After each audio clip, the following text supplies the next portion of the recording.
ਤੋਂ ਬਾਅਦ ਇੱਕ ਇੰਸਟੀਟਿਊਸ਼ਨ ਜਿਹੜੀ ਹੈ ਉਹ ਟੇਕ ਓਵਰ ਕੀਤੀ ਹੈ ਪਾਰਲੀਮੈਂਟ ਰਾਹੀਂ ਵੀ। ਅੱਜ 18-19 ਸਟੇਟਾਂ 'ਚ ਉਹਨਾਂ ਦੀ ਹਕੂਮਤ ਹੈ, ਐਜੂਕੇਸ਼ਨ ਔਰ ਸਾਰਾ ਪੂਰਾ ਕਲੀਨ ਕਰ ਰਹੇ ਨੇ ਬਾਕੀ ਸਾਰਿਆਂ ਨੂੰ, ਔਰ ਸਿਰਫ ਤੇ ਸਿਰਫ ਹਿੰਦੂਤਵਾਦੀ ਆਈਡੀਓਲੋਜੀ।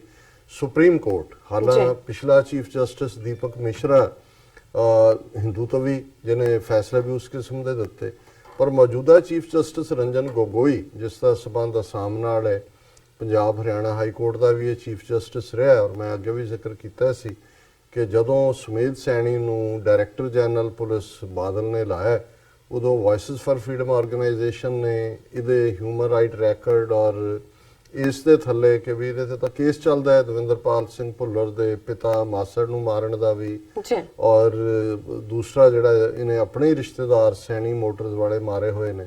ਔਰ ਇਹਨੂੰ ਜਦੋਂ ਕਿ ਆਲਰੇਡੀ CBI ਇਨਵੈਸਟੀਗੇਸ਼ਨ ਹੈ, ਇਹਨੂੰ ਜਿਹੜਾ ਨਹੀਂ ਲਾਣਾ ਚਾਹੀਦਾ, ਔਰ ਉਹ ਬੜਾ ਸੀਰੀਅਸਲੀ ਇਸ ਨੂੰ ਸੁਣ ਰਿਹਾ ਸੀ ਔਰ ਇਹ ਆਸ ਸੀ ਕਿ ਵੀ ਉਹ ਗਵਰਨਮੈਂਟ ਨੂੰ ਡਾਇਰੈਕਟ ਕਰੇਗਾ ਕਿ ਵੀ ਇਹਨੂੰ ਮਤ ਲਾਓ ਜਦੋਂ ਤੱਕ ਇਹਦੇ ਖਿਲਾਫ ਪੂਰੀ ਕਾਰਵਾਈ ਨਹੀਂ ਹੁੰਦੀ।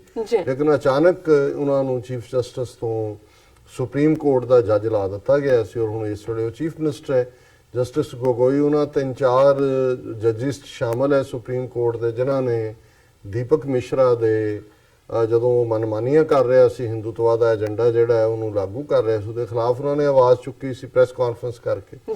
ਔਰ ਹੁਣ ਅਜੇ ਉਹਦੇ 6-7 ਮਹੀਨੇ ਪਏ ਨੇ ਰਿਟਾਇਰਮੈਂਟ ਨੂੰ, ਸ਼ਾਇਦ ਥੋੜਾ ਜ਼ਿਆਦਾ ਹੀ ਹੋਏ ਵਕਤ।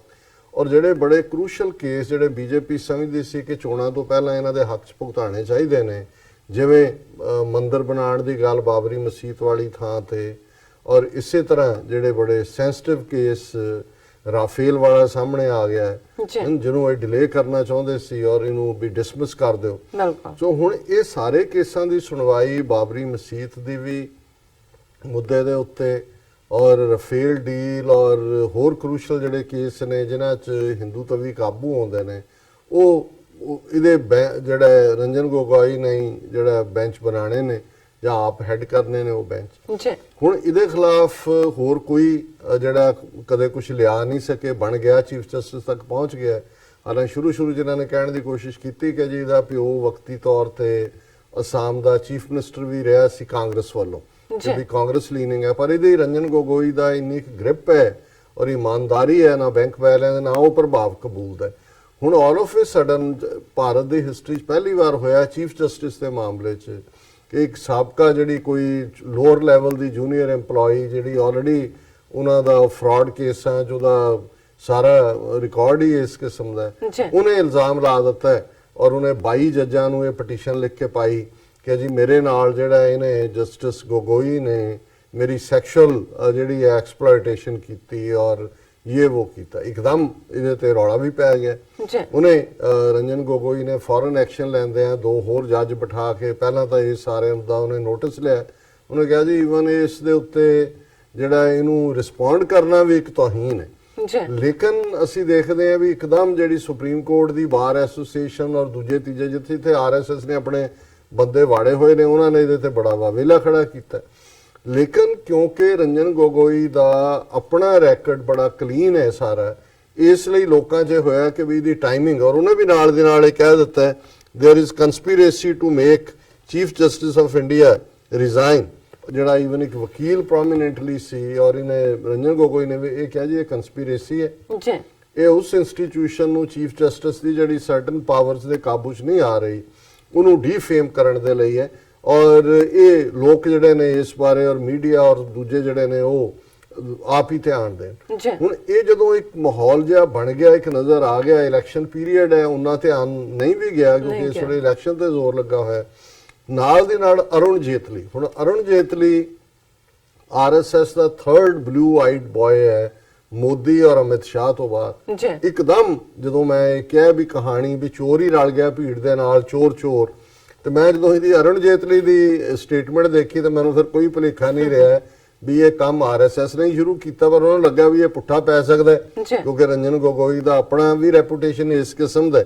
ਔਰ ਉਹਦੇ 'ਚ ਇਹ ਅਰੁਣ ਜੇਤਲੀ ਕਹਿ ਰਿਹਾ ਹੈ it is time to stand up with judiciary Jaitley on allegations against chief justice of India. Jaitley ਕਹਿ ਰਿਹਾ ਕਿ ਇਹ ਵਕਤ ਹੈ ਹੁਣ ਅਸੀਂ ਆਪਣੀ ਜੁਡੀਸ਼ਰੀ ਦੇ ਨਾਲ ਖਲੋਈਏ ਔਰ ਉਹਦੀ ਉਹ ਤਾਰੀਫ ਕਰ ਰਿਹਾ। Jaitley said in terms of personal decency values, ethics and integrity, the present Chief Justice of India is extremely well regarded. ਉਹਨੇ ਕਿਹਾ ਜੀ ਇਹ ਸਾਰੇ ਜਿੰਨੇ ਉਹਨੇ ਗਿਣਾ ਦਿੱਤੇ ਨੇ, personal decency, ਕਦਰਾਂ ਕੀਮਤਾਂ, ethics ਔਰ ਇਮਾਨਦਾਰੀ, even when critics disagree with his judicial view, his value system has never been questioned. ਭਾਵੇਂ ਕਈ ਉਹਦੀਆਂ ਨਾਲ ਨਾ ਵੀ ਸਹਿਮਤ ਹੋਣ, ਪਰ ਉਹਦੀਆਂ ਕਦਰਾਂ ਕੀਮਤਾਂ ਦੇ ਉੱਤੇ ਕਦੇ ਸਵਾਲ ਨਹੀਂ ਚੁੱਕਿਆ ਗਿਆ.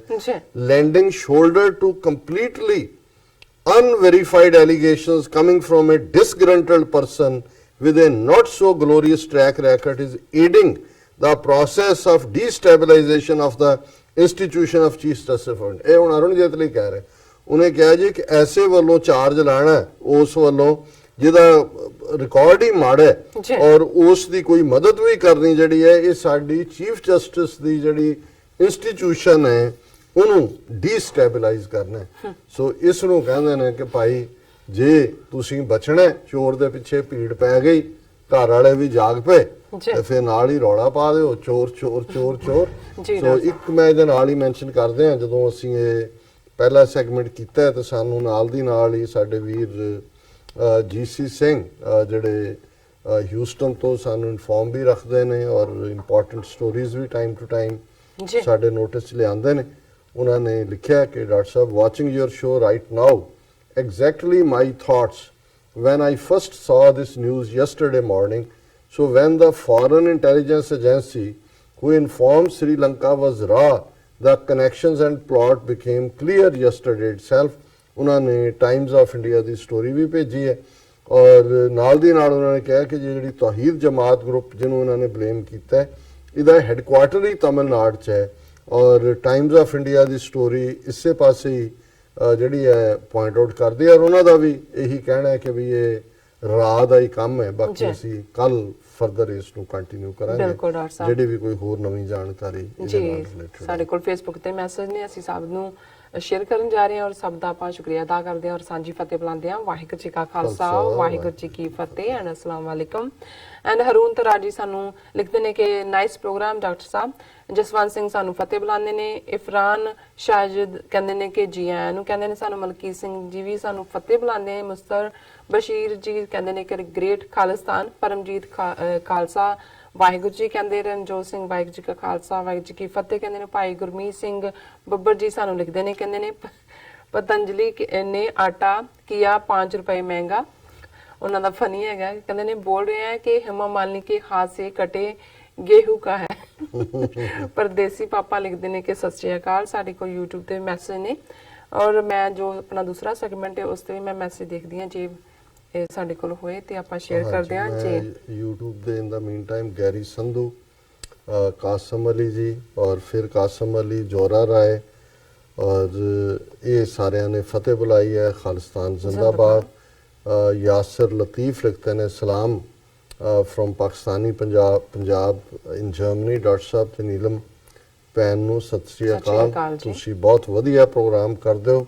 माई job start with your program और तुहाडी गल्लां इंटरस्टिंग हुंदियां ने ते इनफॉर्मेटिव भी. यासिर लतीफ़ जी बहुत बहुत शुक्रिया तुहाडे नवाजण लई. जगदीप कौर राणा उन्होंने बल्ले बल्ले की है.